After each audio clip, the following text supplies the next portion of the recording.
Vous avez vu, vous avez partagé avec nous le lancement du programme Grande Indication, qui est une déclinaison du programme général de la souveraineté agricole que nous avons engagé. Ce programme, Dieu merci, a pu commencer à partir de DIFA, où nous avons, certainement le docteur général et l'ONAHA vont en parler. La particularité de ce programme, c'est que nous avons mis un instrument de souveraineté au centre. Il s'agit de l'ONAHA, qui a été laissé des années durant, à la marge. Qu'est-ce qui s'est passé? L'ONAHA avait toutes les infrastructures nécessaires, tous les matériels nécessaires, mais était exclu pas exclu, mais en tout cas participait très peu à l'aménagement, à la participation à la construction sur le plan agricole de notre pays. Nous avons recentré, replacé l'ONAHA au cœur de cette mission avec le génie rural qui va faire toutes les études nécessaires, l'ONAHA, pour les aménagements. Quelle était notre ambition? Notre ambition est partie d'un constat clair.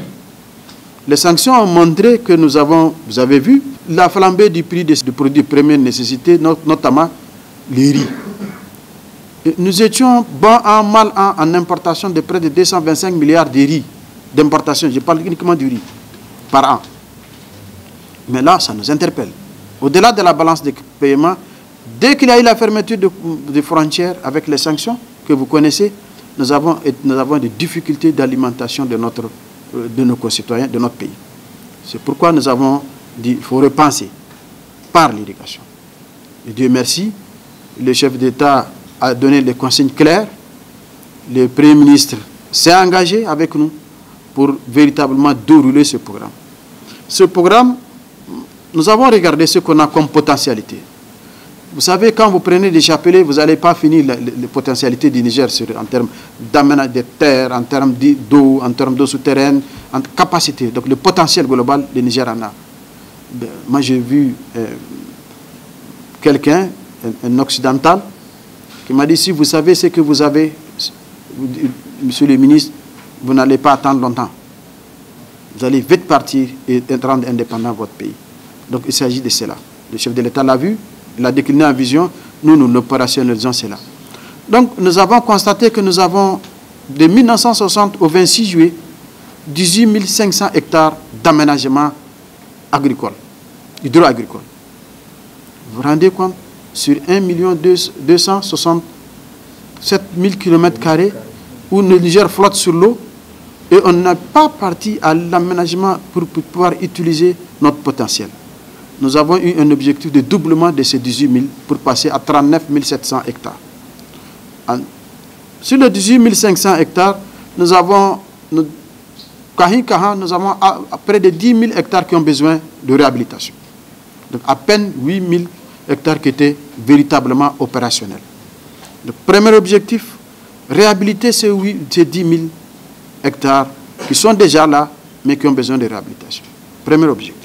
Deuxième objectif, il faut atteindre un peu plus de 22 000 hectares à nouveau à aménager, qui va porter l'effectif total de superficie à 39 700 hectares d'ici horizon 2027.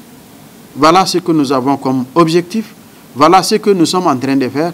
Beaucoup étaient avec nous à Difa, à Zender, à Maradi, à Dosso. Il nous reste Agadez, Dosso, Agadez, Tawa, Niamey, Tillabéri.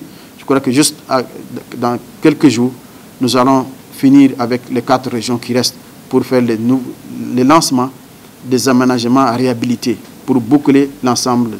Cet objectif, nous l'avons décliné pour réhabiliter 2000 hectares chaque année et en même temps aménager 2000 hectares nouveaux chaque année. Donc ça va nous amener, in fine, aux superficies que je viens de décrire. Nous pensons, avec près de 40 000 hectares, nous pouvons avoir au moins un objectif 2027 d'autonomiser le Niger à 50% sur ses besoins en riz au moins. Reste le blé, reste le maïs comme céréales prioritaires qu'on a. Nous n'avons pas oublié les autres spéculations, surtout les pommes de terre, les filières, sésame, oignons, etc., qui ont une capacité où le Niger a une capacité productive assez forte. C'est un pays qui a, en comparant avec un certain nombre de pays, nous nous positionnons comme un avantage comparatif que nous avons sur un certain nombre de pays. Je disais tout à l'heure, pour tout ça, il faut aménager, il faut réhabiliter, oui, mais il faut des semences. Pour ça, l'INRA doit travailler, doit être au cœur de cette recherche, notamment sa section semences, pour que nous puissions véritablement avoir des semences, pour que nous puissions, in fine, atteindre cet objectif. Et pour cela, il faut mettre tous ces Nigériens au travail.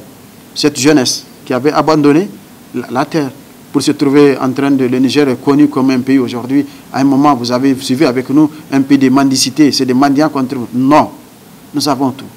Vous avez suivi, le chef de l'État l'a dit.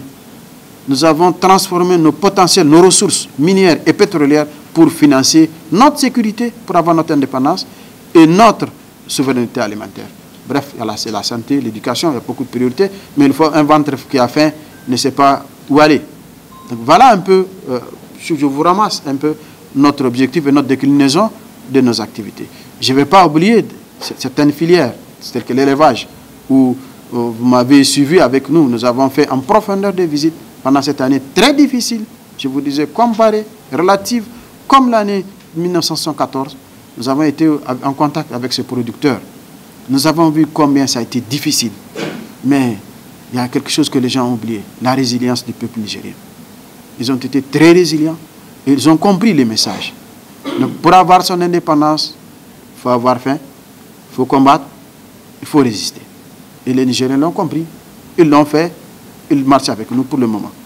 Donc je pense que nous n'avons pas le droit de rater cela. Donc à ce titre, les directeurs généraux et les directeurs que vous êtes interpellés. Chacun, pour qu'il puisse véritablement dérouler cette action dans la transparence et dans la bonne gouvernance.